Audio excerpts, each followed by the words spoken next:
So I thought I would summarize some things in the field of Hashkafa that to make things much clearer and so on.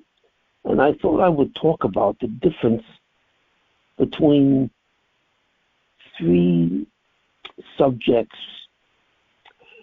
the Atzmuso, the Ain Sof, and the Zuloso. Exactly, these are three entities that God established. And exactly,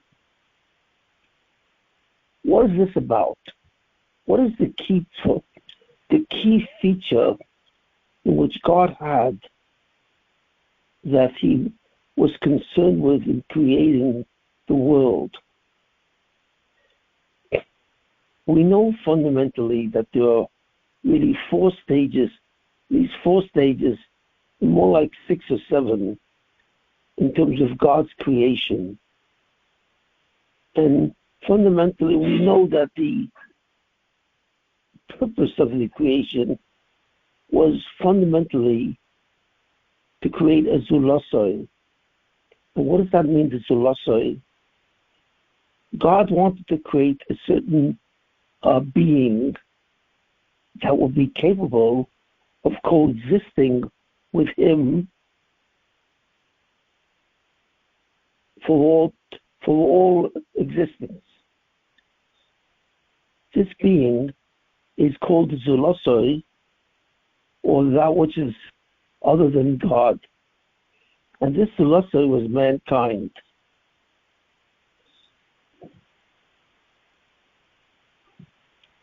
But there's a major problem that I don't think is recognized truly about what this issue really is.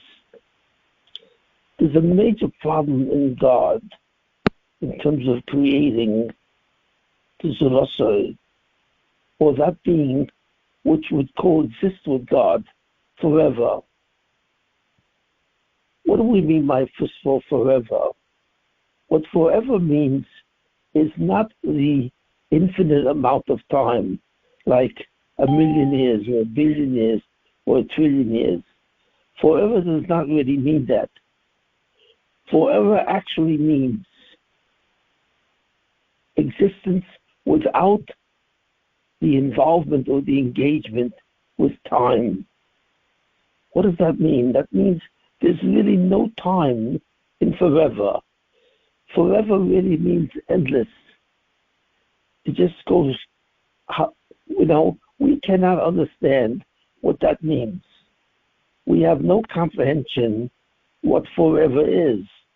We all exist in time.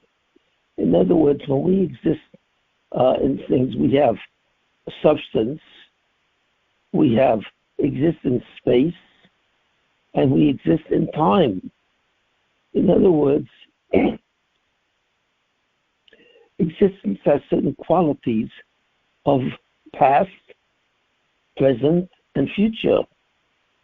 It's like existence has the form of a duration, and that's the key idea of time, that existence just moves from the past, which refers to former actions, to the present, to refers to actions that occur presently, and to actions that will occur in the future.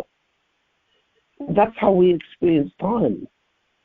We get older and so on, and we grow up or something like that. But we move through time, and our position in time changes. But in our ability to coexist with God, we will be existing forever. Eventually one day time will stop. And fundamentally we cannot really comprehend what that really means. What that means that time will stop. But forever connotes the stoppage of time. And what is the purpose of time? Why does God have to create existence occurring in time? And the answer to that question, because God is asking us to change. In a certain way, God is asking us to change. And change implies that at one stage of existence, you appear one way, and at another stage of existence, you appear another way. So therefore, who you are changes with the movement of time. From the past, we move to the present, and we appear differently. And from the present, we move to the future, and then we appear differently. So therefore, change is possible only if existence occurs in time, in a duration, where our existence itself can change. You see, it's very difficult to really understand this, because the way we understand change refers to what? What changes in our lives? Well, what changes in our life is what we appear like. We can appear one way in the past, one way in the future, and one way in the present. But change usually refers to what? It refers to for example, our position in space. At one moment we exist at this point in space. At another moment in time, we appear at a different point in space. So therefore, we change in terms of location. We change in terms of appearance. So therefore, change involves different things. And what allows us to change, the way we measure change, is with the use of time. So what does it mean that time stops? What is the nature of existence when time stops? Well, it means that our existence doesn't change, and that's the critical part.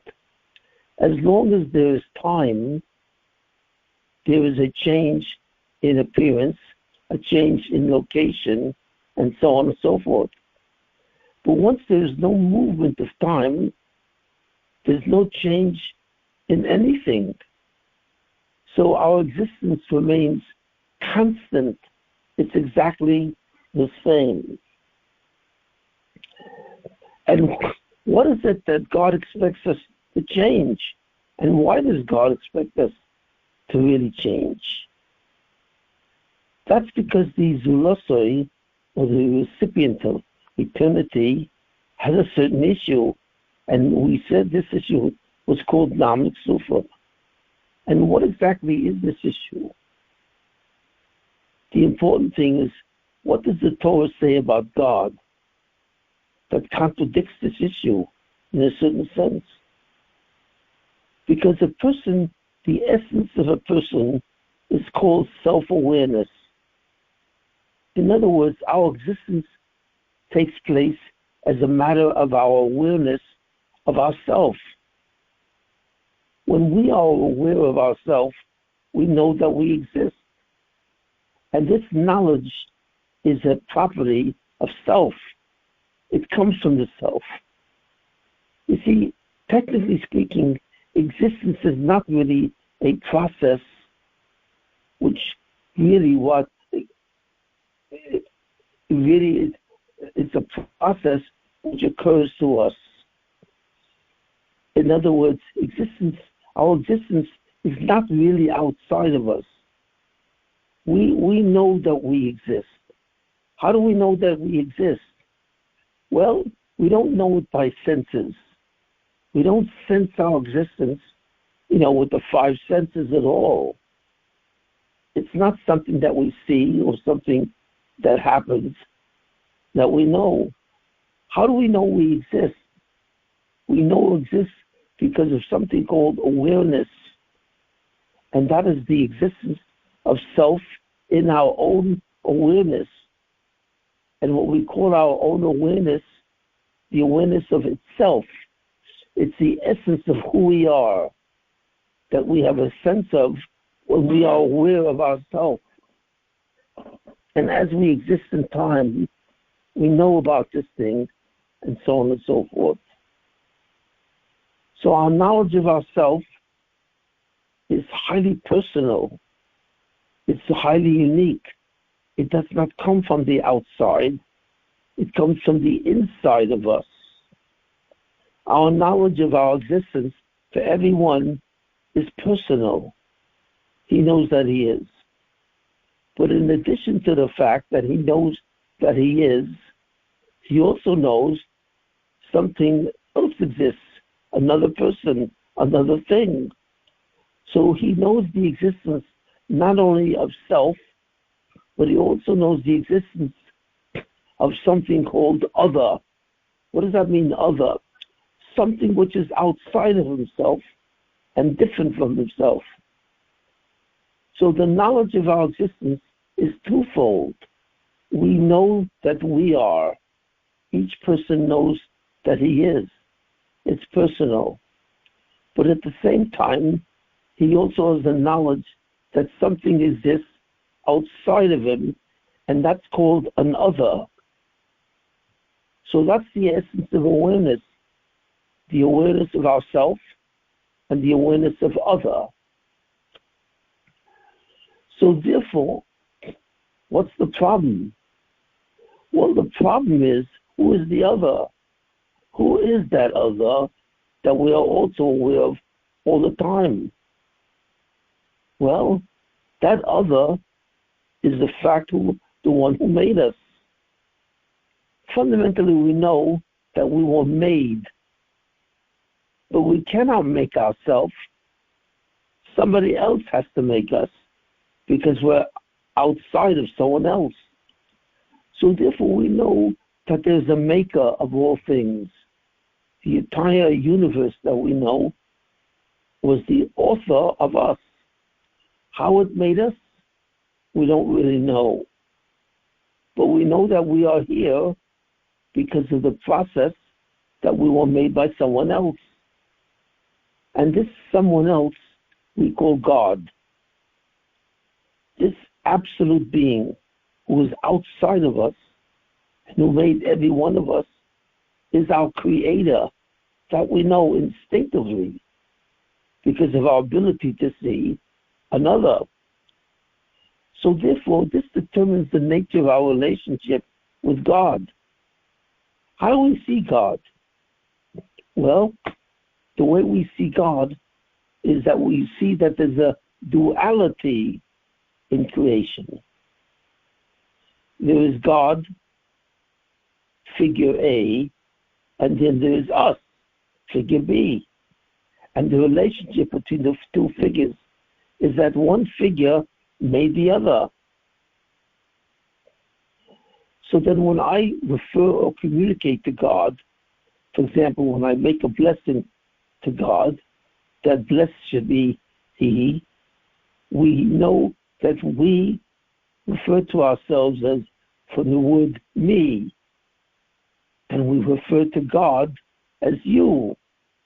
So therefore, the way we see existence is in a me-you relationship between two beings, us, the effect, and Him, the creator.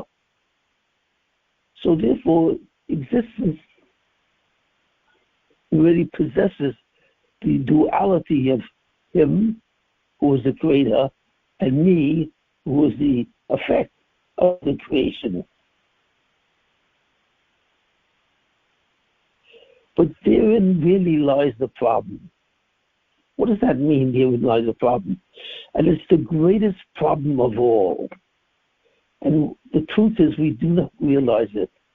And therefore I'm going to begin to talk about what is the greatest problem that God really had in making us. You see, it seems to be that there was no problem. But the fact of the matter is, there was an enormous problem for God to make us. And exactly what is that problem? Well, the question is, what does the Torah say about God? how does it describe God? Besides saying what it says about God, it's first of all that God created us. But the question is, who made God? And the answer that we told, and which is true, no one made him. God has no author. God has no creator. There's no one that made him in any kind of time at all. In other words, God was always here. God's existence is automatic, spontaneous, and eternal. How is this possible? How is it possible to God suddenly appear? Not even suddenly. God doesn't appear. God was always here. What does this mean? We don't know. We do not know how something can be here without being created, because there's no experience in the universe where that goes. But somehow God is exempt from an origin. He's exempt from a creator. And that's what gives him his power. That God doesn't possess existence. Existence is not given to God.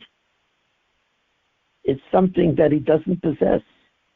Because to possess something is possess something which is outside of you or separate from you. So God does not possess existence outside of him. So how does God relate to what's called existence? God relates to existence in the sense that he does not possess it, he is it. God is his own existence. That's right. God does not possess existence like we possess an item. God is his existence. He is identical to his existence. He and his existence are one and the same.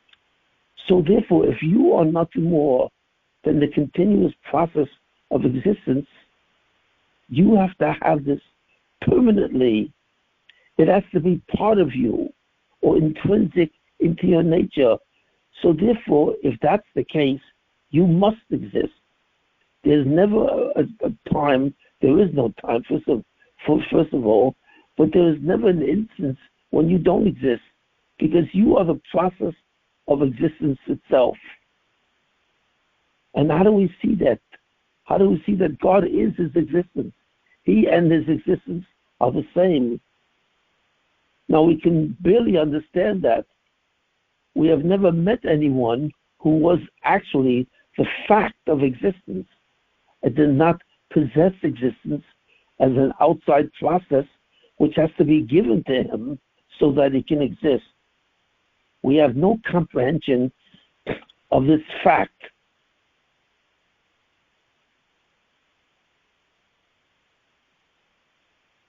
All we know is that we don't possess our existence naturally.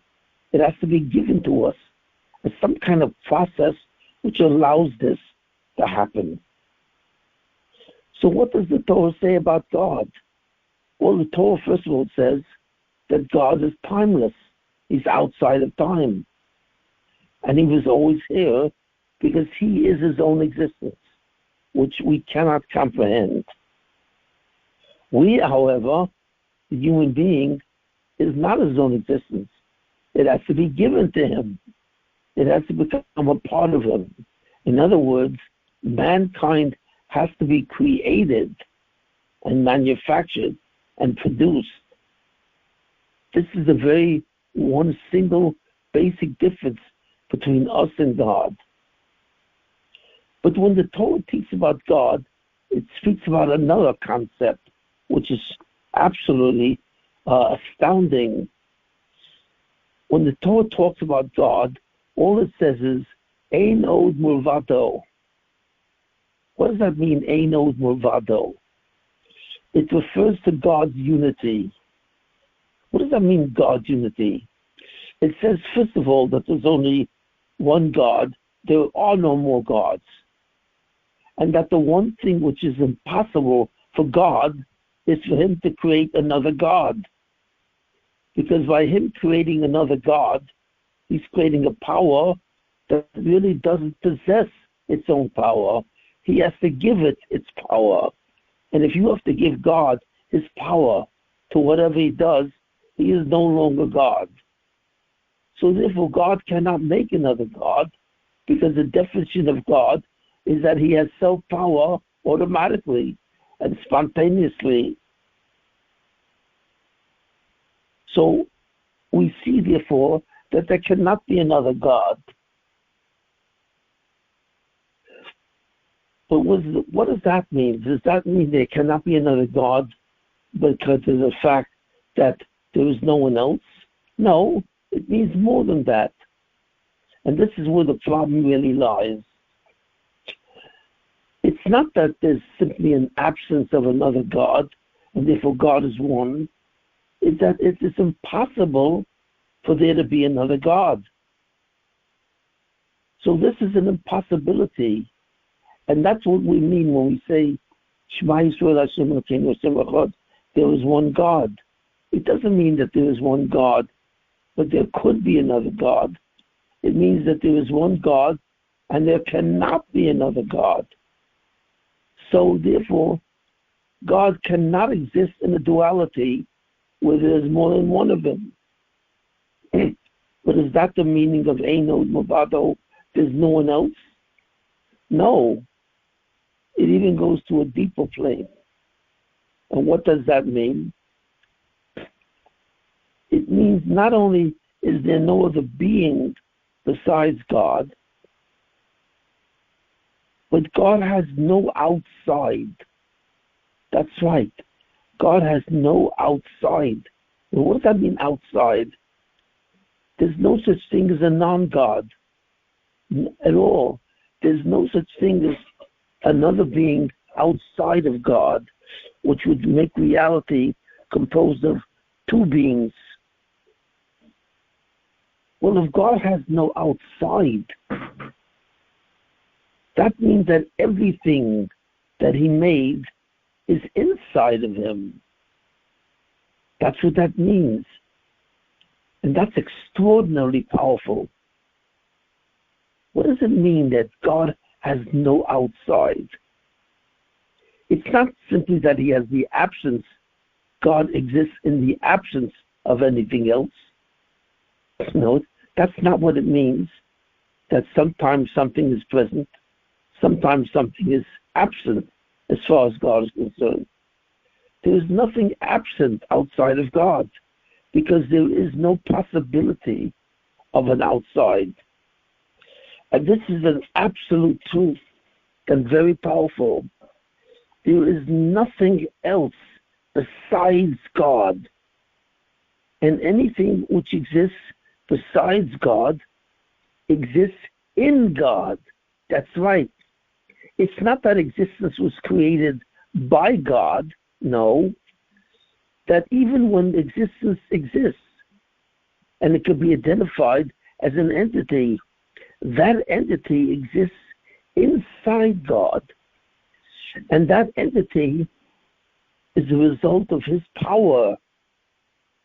And it will always be the result of his power. In other words, that entity could be given consciousness, but it has absolutely no power at all. So therefore we question, what is the nature of human existence? That a human seems to exist outside of God, and the human seems to feel that on some level he is independent of God. You know, maybe he didn't exist before, but once God made a human being, he exists as in itself, besides God now. So therefore now God becomes a you. But this is not true. The human being never becomes a you to God, nor is God a you to him. Because the relationship of the two is completely different from what the mind thinks. A human being is not outside of God. He's inside of God. In other words, God is his foundation. He is the ability of the human to exist, period. That in order for a human to be created in some way, he has to be a part of God. That's the only way he can exist. He cannot exist as a separate entity from God. This is not only not true, but this is an impossibility. Nothing can exist outside of God. That's how total the existence of God is. And this is fundamentally incomprehensible. We cannot understand this in any sense, because when we look around in our world, we see people, we see other, and these others are all independent of each other in a certain sense. So once having been created, they are all, in a certain sense, seem to be completely independent of each other. But this is a fallacy. This is a complete fallacy, because everyone is not independent of anyone else. And this is a very profound fact. So we see that the very nature of God himself, in his very nature, there can only be one being that encompasses everything and gives everything its existence. And that being we have designated in the name of God. This is our designation of that being. Now that we understand it, we understand something else. But we see God as if he was outside of us. But this is an illusion. It's a complete illusion. There is nothing outside of God. And he includes everything which he created. And he will always include everything he's created. Because if you cannot create your own existence, you cannot create anything. And you will never be able to create anything. So, in a certain sense, a person will never be independent of God. Never. And never a person never will have the power over existence. Therefore, no person can be a creator. In other words, no person can actually do anything, because he simply does not have sovereignty over his own existence. It appears to him like he has a certain sovereignty over his own existence, but that's completely untrue. He was not able to make himself, nor was he able to stand alone besides God, ever. He is always there in the support that God gives him. And God wants a human being to know this. What God says, in order for you to coexist with me, fundamentally, you have to have the ability to know who I am. That has to be your ability. And you can never know who I really am, because I am inside of you, not outside of you. And this is the fundamental fact of the way we relate to God. God is inside of us. He is our foundation, not outside of us as a separate entity, separate from us. In other words, you can actually see this. Most of the time, we never realize this. For example, what does our body do? For example, let's say I move my finger from one direction to another. Can I do that? Yes. But really, who is doing that? Am I doing that? Do I have the power to move my finger or any part of the body? And the answer is no, I really don't. Why? Because when I move my finger, who is doing this? Really? Who is moving my finger? Well, what does that mean that I move my finger? In order to move an organ, I move a finger, I have to move a certain amount of muscle cells. That's what I have to do. I have to move the ability of muscle cells. Well, in certain cases, I have to move the ability of moving muscle cells. Millions of muscle cells have to contract at the same time so that I can do it. But how do I do that? Do I even know what I'm doing when I move my finger? No, I don't. I have no idea how to move my finger. How do I contract 5 million muscle cells together so that my finger suddenly contracts and is moved and it goes downward? How do I do that? And the answer is, I don't know. I don't know how I move it. All I know is I have the will to move it. And then suddenly I'm able to move my finger. But exactly how I did this, I have no understanding of what I just did. Likewise, I have no understanding not only of moving my muscle cells, but so I have no understanding how this occurs.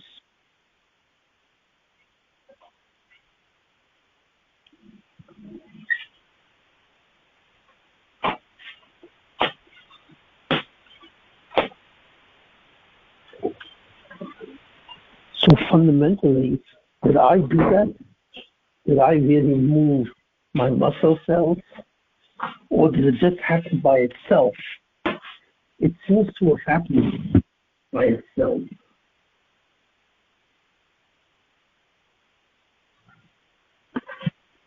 It seems to have happened on its own. I didn't do it because I have no idea how it's done.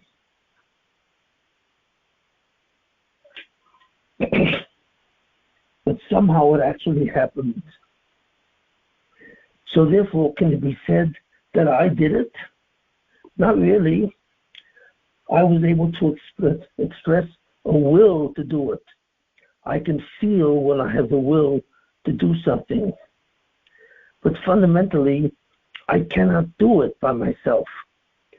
I have no way to connect to my muscle cells, to the millions of muscle cells that are required to be contracted so that suddenly I can do this. I have no knowledge of how to do this. So therefore, it cannot be said that I actually did this.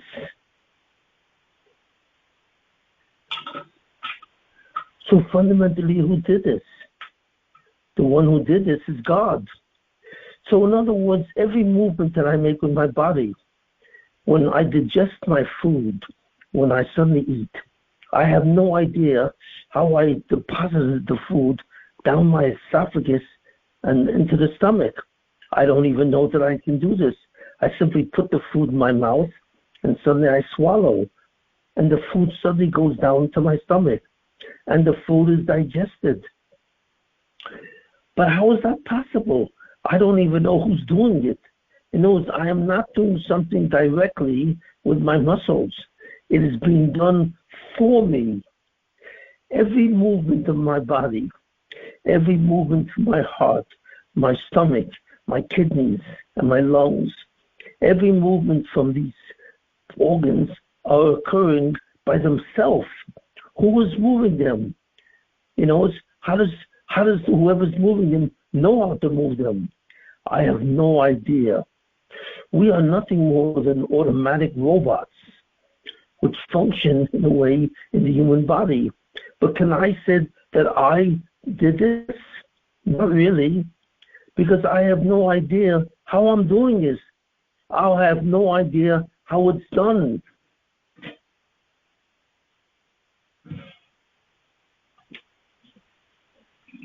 So fundamentally, because I have no idea how it's done, it's being done by someone else. It's being done to me. It's being done to me, for me. Somebody's working every piece of my body all the time, from second to second. How is my body moving in all its different facets? How is my heart moving?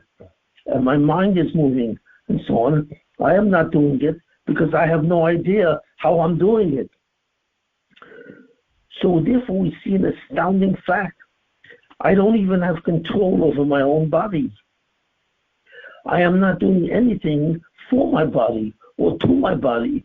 It's being done somehow magically for me. So this is an astounding fact.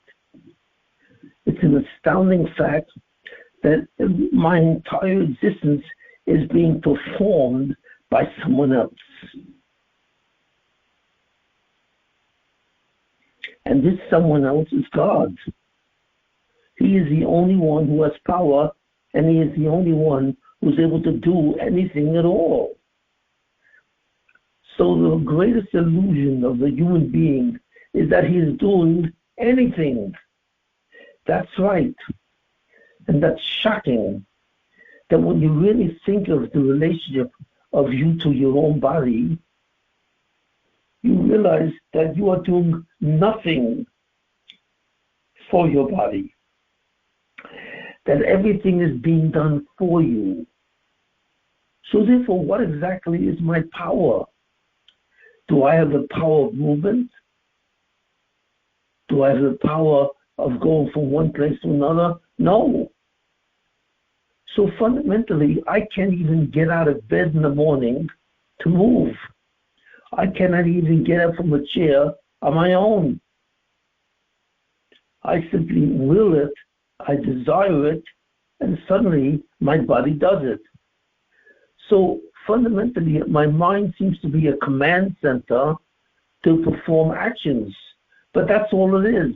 It's a command center that it says, I want to initiate an action. But the actual performance of the action does not occur to me at all. Why? Well, because I don't have no idea how I did this. So what do we see in reality, in the truth? That we can do nothing. We have no power of being, of moving, of going from place to place, or thinking of an idea. In other words, an idea occurs to us. But where does the idea come from? Do we really know where it comes from? No. In fact, it's what's called an Einfall in German. A thought is called something which fell into my head. But where is it coming from? What initiates the thought? We have no idea. So even my thinking, my awareness of my consciousness is not even my own. I have consciousness, it's true, but I don't initiate it. I don't know where it's coming from. I don't know where the thoughts of my head are produced. So this is actually astonishing, and so on. So what do we see from this? We see the only truth which is true. We human beings have no power at all. We have no power to do anything, to move, to go from place to place. We have no power to think in a certain sense because we do not originate these ideas. They come from someplace which is completely unknown to us. So therefore we realize, if we are honest with ourselves, that we are not the producers at all of any action possible for the human being. That's right, we have no power at all. Now, it's very difficult for us to admit this. It's very difficult for us to imagine that we are fundamentally controlled from the outside. That there is something between us and our body, between us and our mind, that makes things happen. So therefore, all the actions that we think we do occur to us as having been done, but it's not being done by us at all. So what do you see from this? You see from this the most powerful fact of all. The human being really has no power at all. He does not control the fact of his existence. He does not control the process of his existence. It just is. Who is in control of it? Who does it all? God. In other words, everything which we do, which we think we do, we don't do. It's God doing it for us. The only thing that I think that I can do is will, is to have a desire to want to do something. And then somehow that desire converts to an actual process of doing.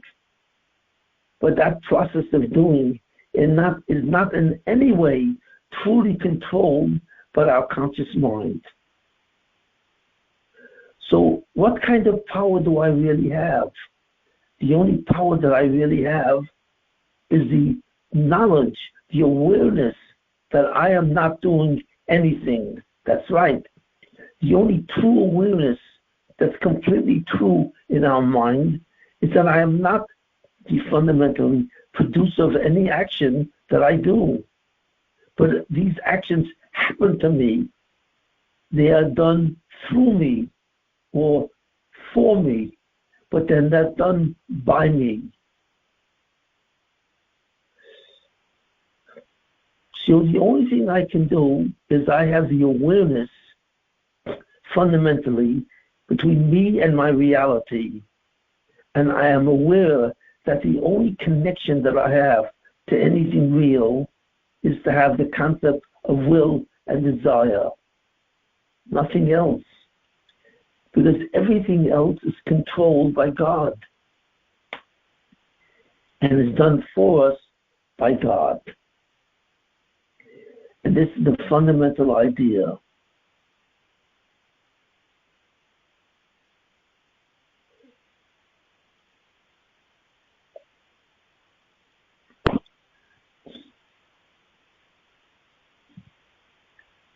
So what is the real desire of God? The real desire of God is that we should know this. We have to know the difference between Him and us. We have to know this. And He wants to know the ultimate truth, that we really cannot do anything by ourselves. Everything has to be done by Him. And that is subject to our will. That is the only place where our will can exercise its true manifestation. That I have to become aware that everything that I want to do and everything that I do requires the assistance or the ability that comes from God. I cannot do anything by myself on my own. So that's what we mean, that the only choice that we have is to be aware of this or not. I can either deny this fact, that God has nothing to do with it, my actions, that all my actions come from myself, or I can be honest with myself that nothing comes to myself except the thought that somebody is helping me do things. Somebody is doing these things for me. That's the only thing that I really have a choice of who is doing everything for me, who is in complete control, I or someone else. So the answer is someone else. Someone created me, and now that I'm created, someone has to continuously move me, create my motions, create my thoughts, and so on, that move me. And the only thing that I am the master of is my understanding of who is doing it. That's it. So I can either choose to see the truth, that someone else is doing everything for me, or I can confirm my belief that I'm doing it for myself. But that belief that I'm doing it myself is an illusion. And fundamentally, that's the only thing that I can really do, is I can assert the responsibility of who's doing all my actions. Either I'm doing it or someone is doing it for me. And the truth is that somebody is doing it for me.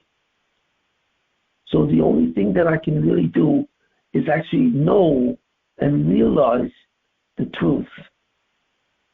That every one of my actions is being done for me, through me, but I'm not doing it myself. And this is what God wants me to know. He wants me to know. And why is this true? Because there is nothing that I can do for myself. Why? But why is that? Because the truth is there is nothing outside of God. Everything is inside of God, not outside, because God has no outside. And this is his greatest property, that he has no outside. There is nothing outside of him, nothing outside of his being. In some way, we have the illusion that we are outside, but we lack the complete power of being outside, except in the realization that he is outside of us. And that's all we can do, and so on. And God has made this the fundamental condition of eternity. God says that he wants us to coexist with him for eternity. But he says he can only do this if we have a knowledge that he is outside of us, but that there is no one outside of him. And if we possess that truth, if we agree to that truth, and we accept his absolute sovereignty over us, then we can be attached to him. We will want to be attached to him. We will feel the need to be attached to him. And this is what God wants. God wants us to have this attachment. And by having this attachment, we declare a certain ecstasy. We realize a certain truth and a certain reality which otherwise cannot be imagined. And this awareness of the truth is what's called Olam Haba. It's what's called the future world. Because in the future world, when time stops, there will be no other realization between us and God as the fact that he is outside of us, but we are not outside of him. We are part of him. We need him. We need him in the totality to exist, and we will always need him. In other words, we are not independent beings away from him or outside of him. He is independent of us. He is outside of us in a certain way, but we are not outside of him. And this is the fundamental task of the human being and of his nature. That's what this is.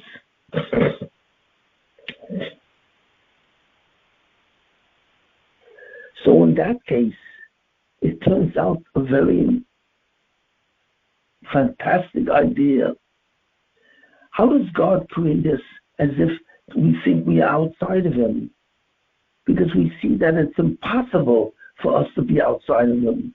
It's impossible to us to even to exist outside of him, because there is no possibility that anything can ever be outside of him.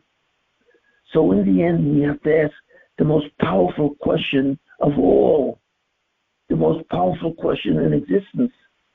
How could God create anything which has any semblance of independence? Since there is absolutely nothing, nor will there ever be anything which is outside of him. How does he do it? How does he create a being which to some extent to its will is outside of him, but not to its fact, not to its actions? In other words, it is absolutely impossible for anything to be outside of him. So therefore the question is, how does he create us? And how does he create us with a certain sensation that he can do it? And this is the greatest question of all. And what's the answer to this question?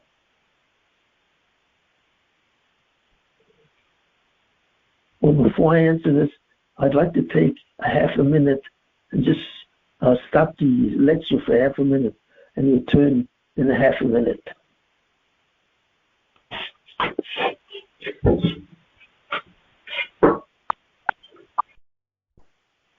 Okay. So the answer to this question is that in order to create us,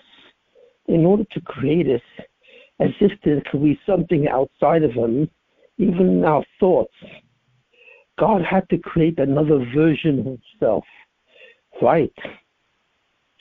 The version of himself which acts as a God to us as an outside that makes us feel like we're outside of God is called the Ain Sof.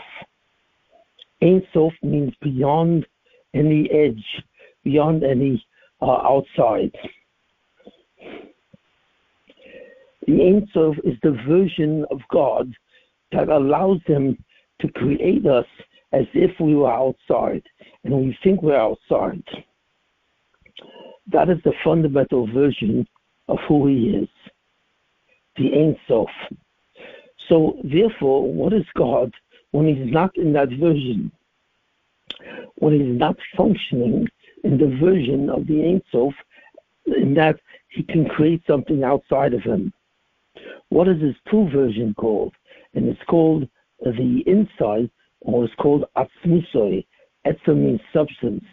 God in his substance, God in his essence is what he is. Do we have any understanding who God is, who's not the Ain Sof, who's beyond the Ain Sof? No. We can never understand who he is or how he is. It is impossible because that version has no outside, and that is the true version of God. So the version that we relate to when we think of God is someone who's a you. Automatically it's a you. But that's a version of God. That is not God himself.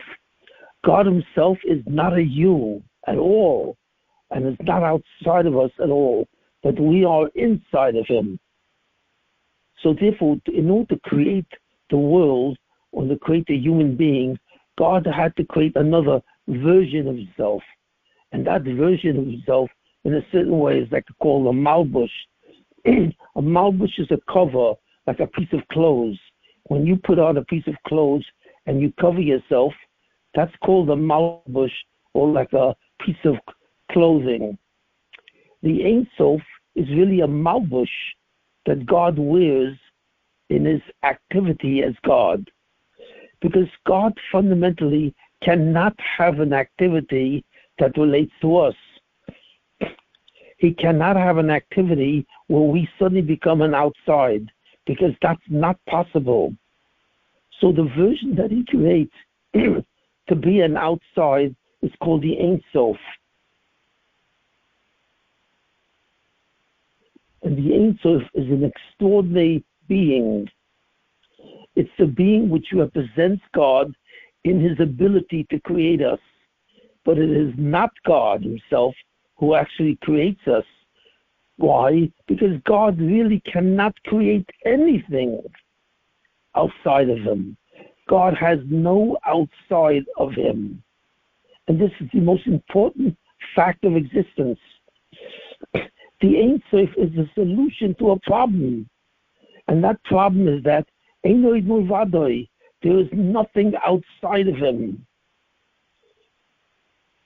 And that which exists outside of him, which appears to be God, in a form that can relate to an outside, is called the Ain Sof. That's why the Jewish mysticism or the Kabbalah starts off with this concept of Ain Sof. That this concept is what does everything, or what appears to do everything. We never become introduced to God himself, because that's an impossibility, that there can even be anything which is outside of him. So everything is all God, always all God. And our ability to relate to a God who's a you, who we say me, you, is a question creating a version of himself in doing that.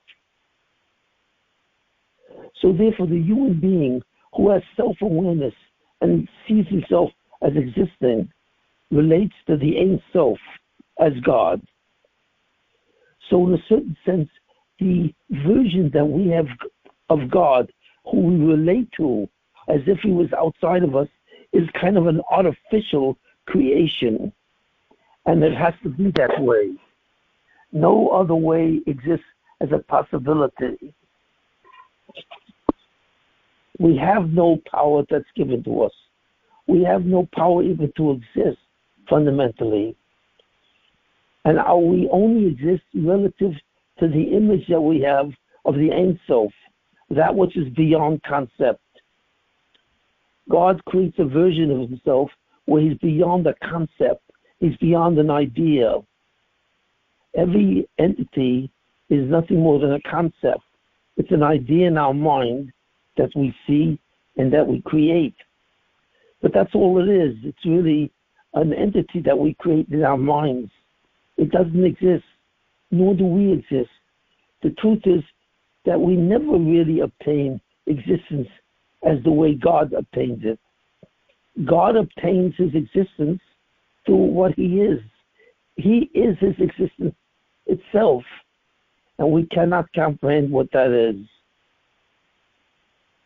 And therefore, in order to create us, what he creates is a version of himself that's capable of creating something else. But in the end, everything depends on him and everything moves to him. It cannot be otherwise. So the possibility that God will be a man or could be a man is absolutely impossible and ridiculous. God is so far beyond a person. He's so far beyond an other. God is not invested in anything called an outside or an inside. There are no divisions in God's substance, in whatever he is and how he's made, how he acts. But all of this is an illusion. So the belief of mankind throughout history that what? That man could be a form of God, that man is a form of God, and that God can be a man is absolutely absurd and completely denies the absolute majesty of this being. So the being that we relate to as God is called the Ain Sof. But God in his essence, as he actually is, which cannot be comprehended in any sense whatsoever, is called in Hebrew Atzmuso, his substance, which he relates to and we can have no relation with us. And God insists that we understand this. He insists that we know this. Because to know and to think that God is outside of us, and therefore he would be referred to as a you, and ourselves as a me, is completely false. And this is the most important fact which he needs for us to connect to him. Our ability to connect to God and our ability to be attached to God has to include the concept that we understand that this is an illusion. This is an artificial creation by an artificial version of God himself called the Ain Sof. That God is simply for us beyond concept, but that's it. God is not even beyond concept. God is beyond the presence or the absence of concept. The world of concepts, the world of self-awareness does not even exist in terms of God's real being. And the solution to the problem, how did God make us if he cannot have an outside? The solution to that is what? That self-awareness is the only thing that even begins to reflect the possibility of an outside. But that's only an illusion. There's nothing which is outside of God. There's no possibility of an outside. The concept of an outside doesn't even exist. Therefore, the true nature of God is beyond anything that we can conceive of, beyond the nature of a concept. It does not include either the absence or the presence of a concept. God is beyond the notion of a concept. God is beyond the notion of any power that we can construct. But the one thing about a human being is that he does have what's called an itself. He has a certain capacity to realize this fact, to realize the fact that his knowledge of God is an illusion, but he can relate to that. And God says, I will allow you to relate to that concept, that there's nothing beyond me, by creating a version of myself, which is called the Ain Sof, and you will see this as God. And this is what you will relate to. But our true relationship, I am beyond an outside. And the only way you can coexist with me to the end of eternity is through the knowledge that it's all an illusion. I am not a you. You cannot refer to me in truth as a you, because I have no outside, and you are not outside of me. You are inside of me. And when we achieve this by doing the Torah, the reason why God gave us the commandments of the Torah was fundamentally for us to admit this idea that God can have no outside, and therefore God asked us to reject our physical presence, to do certain things where we reject physical behavior in the name of God, because we are indicating to him that this is what we believe, that he has no outside, and he is not a you. And when we come to this realization, and when we demonstrate this realization to God, and we actually demonstrate that this is an illusion in our minds, then he says to us, you will forever be attached to me, because you can be attached to me, because you are attached to me in my essence as I am, that I have no outside. And you will be attached to that concept and so on. And that concept is called Olam Haba. So you have to realize that there's no other truth that God wants us to know except this. I have no outside. You are not my outside. It's an illusion that you think you're my outside.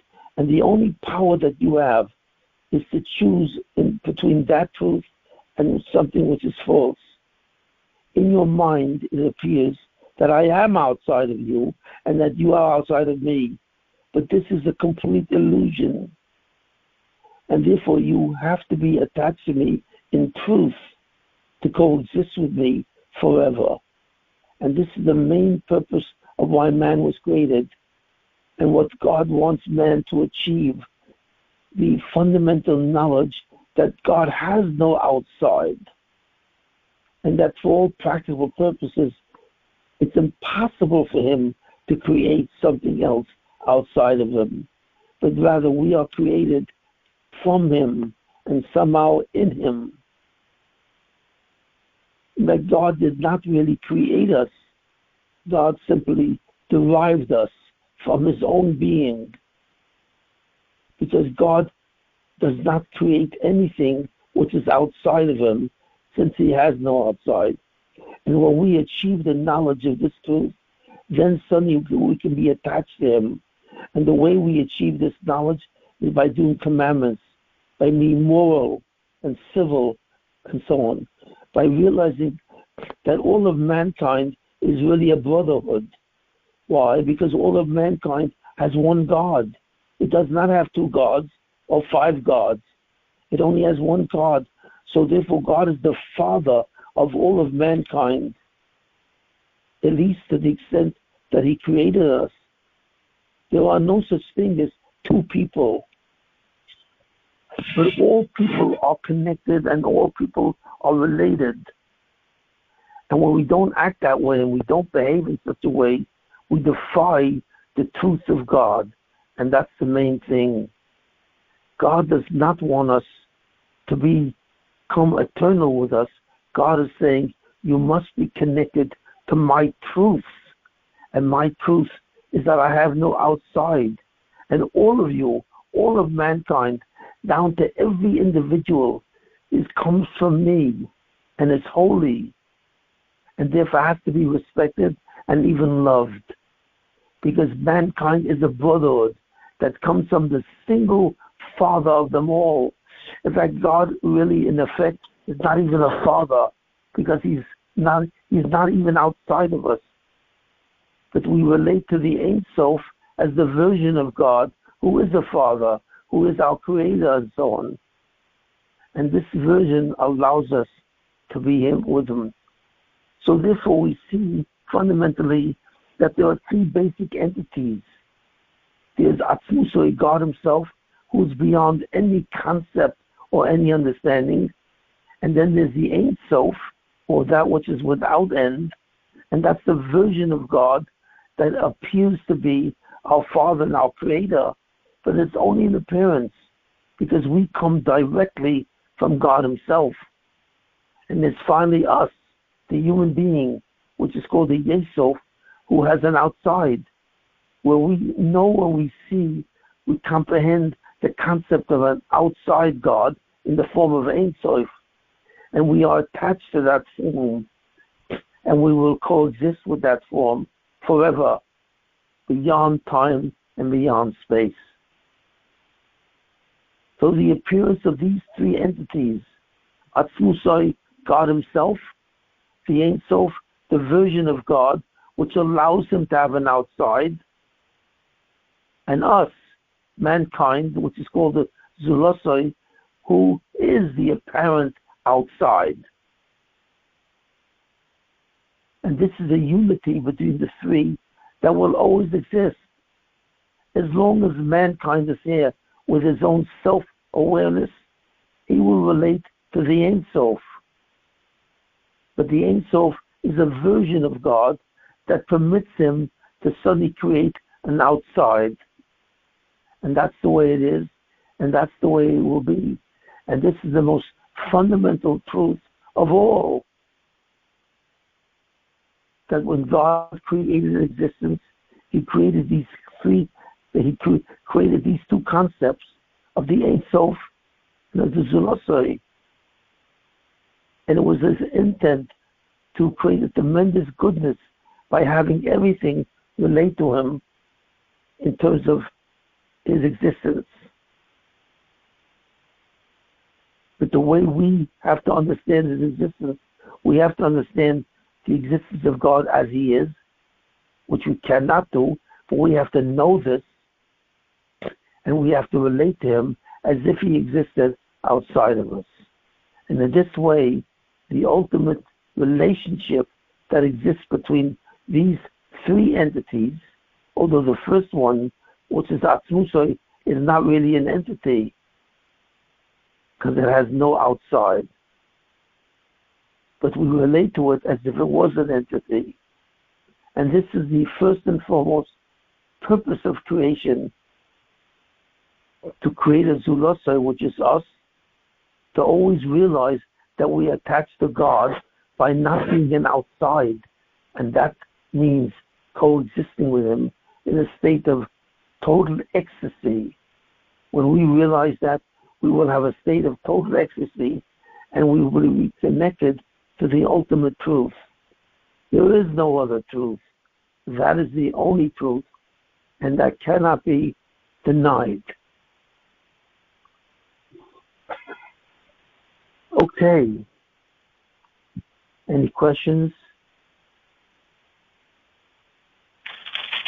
That was great. Thank you so much, Shimon. Rav Shimon, what's the difference between the Ain Sof and the Shekhinah?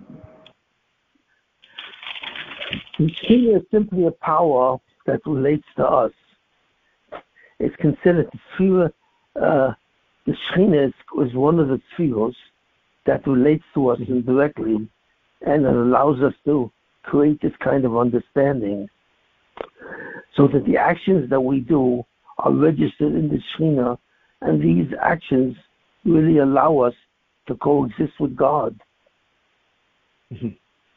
So the Shekhinah is really a component of the Zuloso. Yes. The Shekhinah. It really is. Mm-hmm.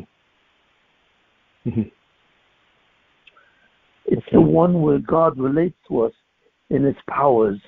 He relates to us through an energy, a spiritual energy called the Shekhinah. So going back, yeah. You referred to that. God. Right. So the Shekhinah is the Mara of the Zuloso. Yes. Right. It's the entity in which we relate to God, to the Ain Sof. Mm-hmm. We relate to the Ain Sof through the Shekhinah. Mm-hmm. But you have to understand, we are always relating to the Ain Sof, which is the version of God where God has an outside. That you have to understand. And the Shekhinah is the mechanism which allows us to relate to God, even though God does not have an outside. It's an illusory outside. And that's called the Ain Sof. So we never obviously never relate to Atzmuso. Atzmuso is Atzmuso, right? The version of Atzmuso that we relate to is the Ain Sof. But what I'm saying is even deeper than that. God cannot have a relationship. You see, the fact when I say that God cannot have an outside, what does that mean? God cannot he cannot possess a relationship because he has no outside. There's nothing that exists outside of him. There's nothing that he wants. There's nothing that he doesn't have. Since he doesn't want anything, he has everything, or he is everything. God has no ability to relate to anything outside of him. And that's right, so very hard to comprehend. We have no understanding of even the relation between Ain Sof and Atzmuso, but the Ain Sof itself is some aspect of a Nivra, in a sense. Right. In a certain sense, the Ain Sof is called, in the Kabbalah, the Ain Sof is called Ritzonai, his will. Because when God created the Ain Sof, he created a version of himself that has a will, that has a relationship, that's capable of a relationship.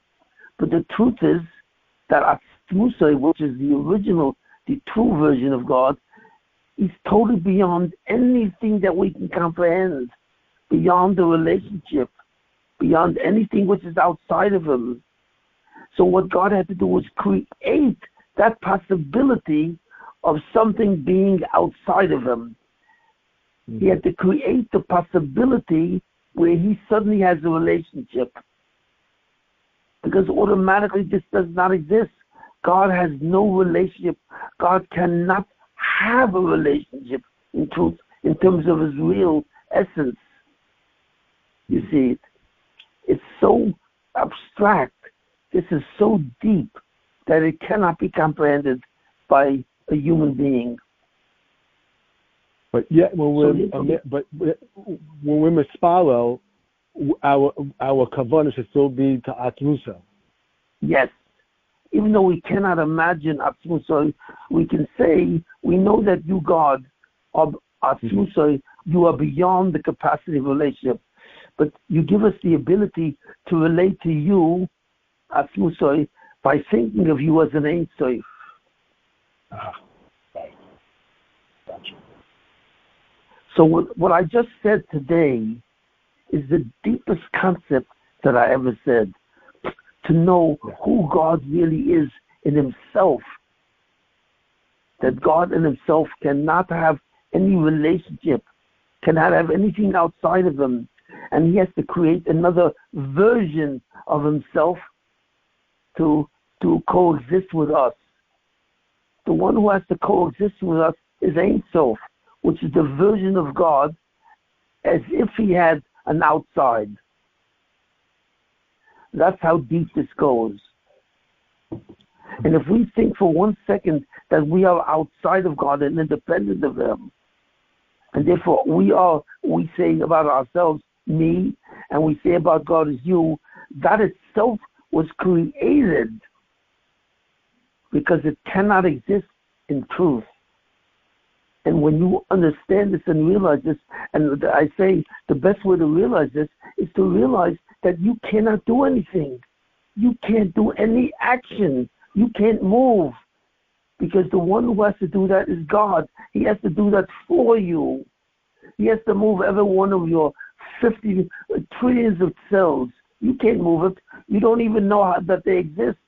You have no idea how you move your muscles. He has to do it for you. And if you are honest with yourself, you will see your total impotence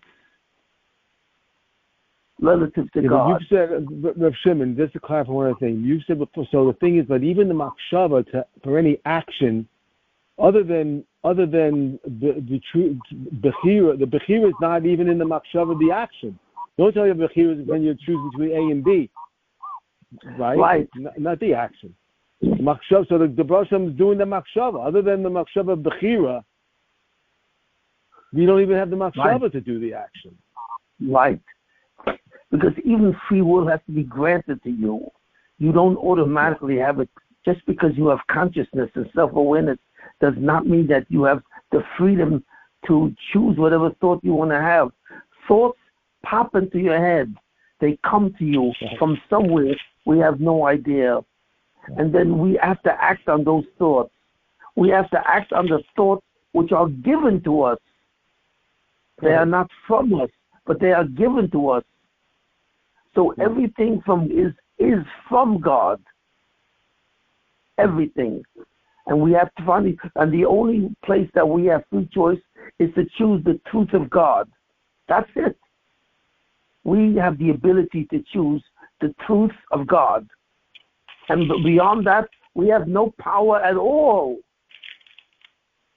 Right, so it's the truth of God against the truth of the Yetzer Hara. So the thing is, when you choose to do, if you just choose to put on tefillin, and you just want to put on tefillin, you're not even choosing to put on tefillin. You're not choosing, because there's no force going against you wanting to put on tefillin. You want to put on tefillin.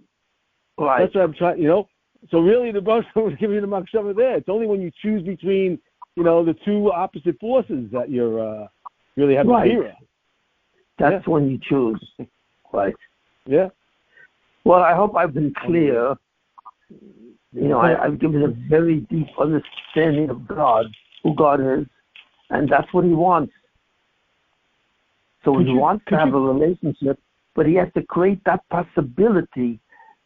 The possibility, even to have a relationship, has to be created by God. Because God, in His essence, cannot have a relationship with anyone because He has no outside. And that's the ultimate truth.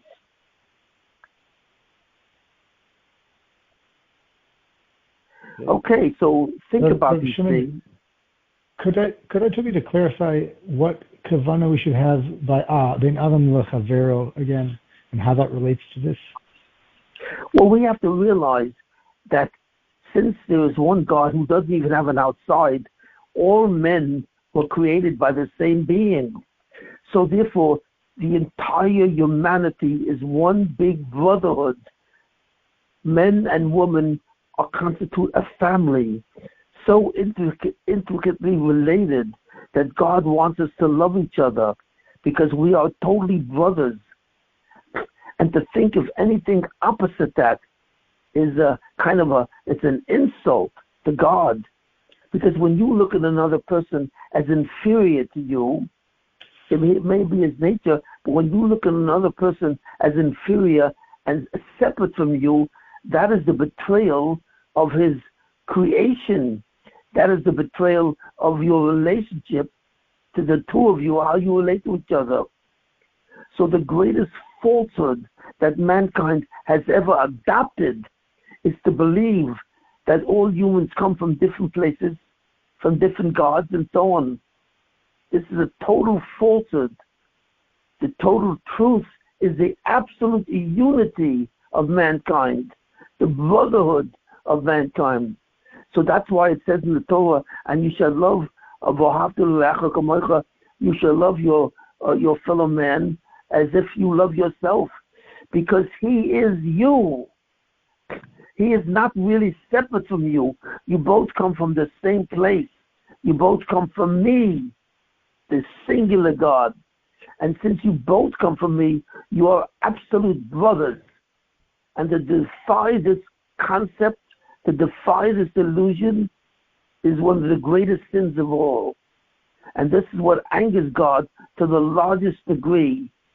When you see another person as outside of you and as inferior to you, as if he came from another place. And that's a complete falsehood.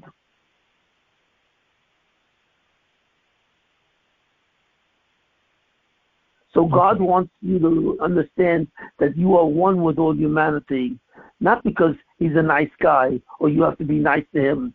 This has nothing to do with being nice. This has to do with the truth of humanity.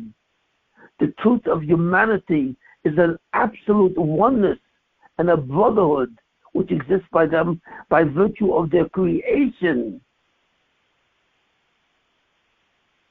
And as long as you don't behave in this way, you don't really believe in God. God measures your belief in him by the way you treat your fellow man. Because if you believe there's only one God, you will believe that all men are brothers. And you will believe that there's more than one God, then mankind is not brothers. They come from different gods. You cannot have two different choices. You can only have one. So the belief and the respect for God as he is comes through the way you respect another person, the willingness to help another person, the willingness to love another person. And when you demonstrate a dissension between you and any part of humanity, it is an insult to God. It is a lie to God. And that's the second ultimate truth. Okay, thank you for listening. And that's the share for today.